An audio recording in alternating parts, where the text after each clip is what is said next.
So you may be asking, what is the JCC? What is this JustUS Coordinating Council that we're looking at building? We are a group of individuals, incarcerated individuals, who are determined to build our own table. We are actually system impacted individuals from across 50 states who are committed to having a consistent, vigilant presence, no matter who's in the White House, who's in the State House, the courthouse, or City Hall across this country.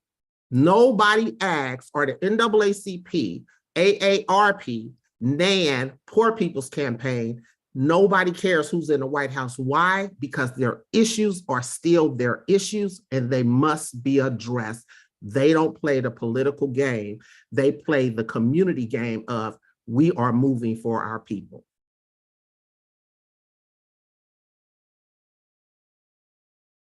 So who is the JCC? The JustUS Coordinating Council, as I said, is a national network of system-impacted individuals across all 50 states, including DC, that informs decision-making at the federal, state, and local level. You guys are already doing this at your local and state level. We have to create our presence on a federal level. The JCC is the connective tissue that demands change through creating a united purpose for a united voice to establish united power. So what is the mission of the JCC? The mission of the JCC is to enhance quality of life for justice-impacted individuals by dismantling the systemic oppressions, those systems that uphold systemic oppression and marginalization rooted in racial inequities and collateral consequences in order to restore human dignity. What do I mean by that? The fact that there is a policy within HUD that has never defined homelessness. Localities are using prisons and jail as housing so people do not qualify for access to emergency housing funds that come through HUD. What are other policies? Workforce Investment Act does not identify directly impacted people. It identifies dislocated worker.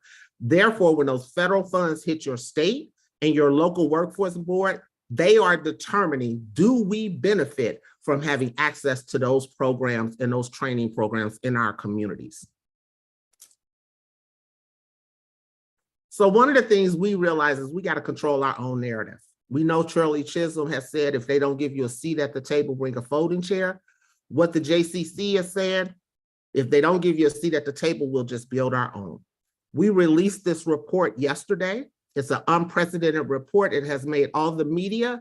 It is the first time directly impacted people convene the table with Association of Prosecuting Attorneys, law enforcement, victim services, public defenders, probation, parole, National Association of Mayors, governors, county officials, to say, we have to look at how we advance racial equity in the criminal justice system because certain populations are tired of being the target. This was released in partnership with White House individuals and other people participating that build a consensus on what states and localities can do and what those certain populations can do. One of the current themes through this report, we realize arrest starts in the community, re-entry starts in the community. We cannot continue to make decisions in the criminal justice system that is not inclusive of the community and the stakeholders most impacted by the criminal justice system.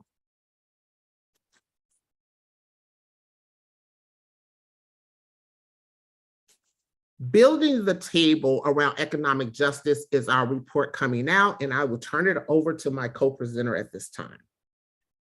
Thank you, Deanna, and welcome everyone.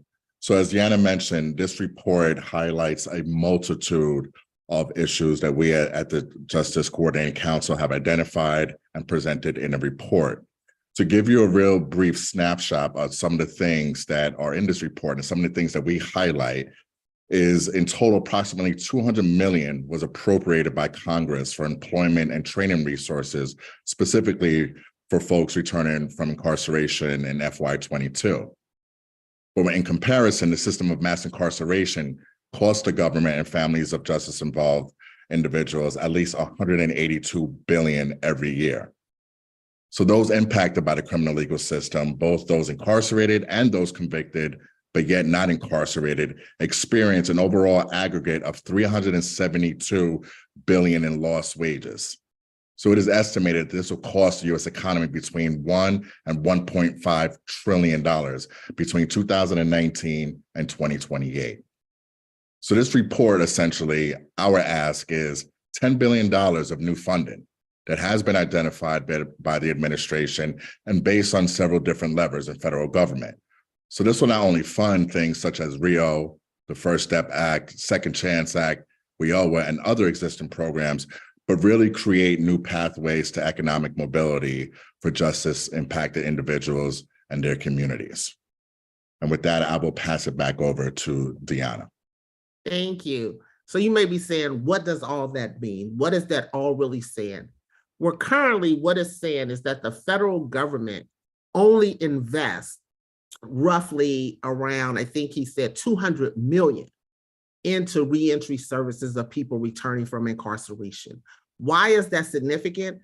Because we spend 182 billion on mass incarceration. So if you're continuing to underinvest in us, if you're continuing to underinvest in our communities, we're going to continue to be at a deficit in our re-engagement, our reinvestment to become productive members in society. But a reason economic mobility was important, and I just want to share this for you. I use this limited access. There's this parable that says, if you give a person a fish, you feed them for the day. But if you teach them to fish, you feed them for a lifetime. But there's a part where fish forgetting. You got to have access to the water to even be able to fish. So when you look at federal funding, we've typically looked at Department of Justice, Department of Labor. We haven't looked at those federal funds that come out of the federal government that roll down to our community, where I call the rubber hits the road, that we have access to programs and different things of that nature. We are currently acting as if and operating with the picture on the left. We are doing nothing but enjoying the water slide. While the picture on the right, we're missing the whole amusement part. Department of Transportation puts out more money around roads, bridges, sewers than any other federal department. There's a Section 3 clause within the federal government that says if your locality receives federal funding, 35% of your workforce got to be from the communities most marginalized in that area. Our localities have not been pushing this. This money has been coming out, and I'm sure you've seen in your areas when major construction is going on, you see license plates from out of town, license plates from neighboring states who go home on the weekend and use that economic mobility in their communities while keep defecating and are tearing up our communities, not reaping any of those benefits to the people who are actually going to walk those streets that were built, across those bridges that are being built. We have not participated in that. So we're moving towards this. We're launching the last week of Reentry Week, the last week of Second Chance Month, April 28th through 30th. And Friday, we're having what's called a hackathon with our federal partners. We will have HUD in the room, DOL, Consumer Finances, the SBA, FCC around telephone calls. And we will be convening conversations with directly impacted people so they can get the information directly, but also that they can exchange information of what's in their backgammon chest that they can move administratively that doesn't require legislation, or is that a local rule that your locality has issued and we can get the federal government to do what we call dear colleague letters, where they push from the federal level to those entities local that receive federal funding to change their processes. On Saturday, we're kicking off our actual launch. We're kicking it off not on Union Square, if I have that correct. In DC, we're having a whole event where we're bringing in individuals led by directly impacted are speaking, but we are launching officially our JCC in Washington, DC with directly impacted people. But that night, we're all gonna come together and we're having our first ever JustUS Sneaker Ball. It will be Saturday, April 29th in the evening at the Hyatt Regency, Washington, DC on Capitol Hill. We want you to dress your finest, bring your sneakers, and join us. Directly impacted people coming together in celebration of collaboration, coordination, and clear transparency on what our needs are collectively together. I am going to close from here. Again, I want you to remember that if you're not at the table, you're on the menu, and we're hoping that you'll come join the table with us. Thank you. Thanks again, everybody, for joining us and for being here. We will follow up with all of you. Again, if you have any questions, we'll keep the webinar on. If you want to post questions in the Q&A, go ahead and post your questions in there. We'll be compiling an FAQ that will be posted on the JustUS Coordinating Council website. We'll be emailing back out to you more information, especially about these launch events happening in April. Hoping that many of you can join us in DC to be part of this launch, this very historic launch. So thanks again for coming on this afternoon, being a part of this announcement, and share those questions in the Q&A, and we will follow up.